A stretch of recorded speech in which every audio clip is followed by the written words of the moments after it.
Good morning. My name is Richard Bauer. I'm currently a professor at Middle Tennessee State University. My major area of training is in neuroscience. I currently teach behavioral neuroscience and a course called Brain, Behavior, and Consciousness. I received a BA and an MA from the University of Montana, a PhD from the University of Washington, and did 7 years of postdoctoral research at the UCLA Brain Research Institute. I became interested in the development of consciousness in early humans, and with this purpose in mind, I examined cave paintings, marks, niches, notches on bones, and I became interested in the world's earliest writings. I was particularly attracted to Buddhist writings because early Buddhist ideas are related to modern psychology. The purpose of this presentation is to provide a very brief summary of Buddhist writings which are related to modern psychology. The title of my talk is Such as It Is, a Buddhist Psychology. So let us begin. 1. Because of ignorance, the primal unity of sameness and oneness, which is the principle of nothingness, become divided into the self and all else. With division of the self and all else, individuation which is distinct from enlightenment occurs, and the unity of the mind is separated into the sense minds of vision, hearing, touch, and smell. The sense minds invite comparison and contrast, which give rise to the illusions of perception. Perceptions become ever more increasingly diversified, and with this, the consistent stream of thinking and confusion are born.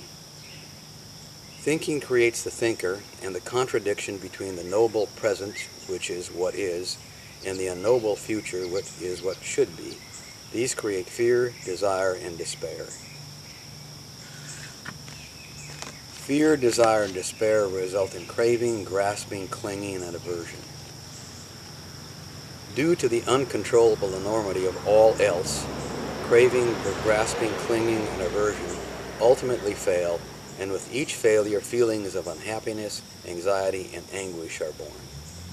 The struggles arising from unhappiness, anxiety, and anguish result in blame, fault, and deprecation of the self and all others. When directed toward the self, depression, greed, and the many forms of madness arise.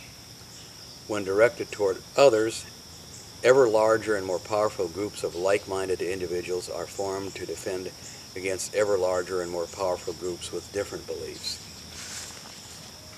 Thus, all forms of conflict and the ultimate insanity of genocide and war are created. With all of this, the continual process of existence goes on.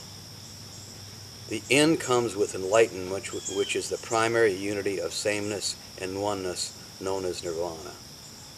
With oneness, madness, and the ultimate insanity of genocide and war are not. With oneness, fault and deprecation of the self and others are not. With oneness, unhappiness, anxiety, and anguish are not. With oneness, craving, grasping, clinging, and aversion are not. With oneness, confusion, desire, and despair are not. With oneness, the noble and unknown are not. With oneness, the thinker is not. With oneness, discriminations and confusion are not. With oneness, division is not. With oneness, the self and all else are not.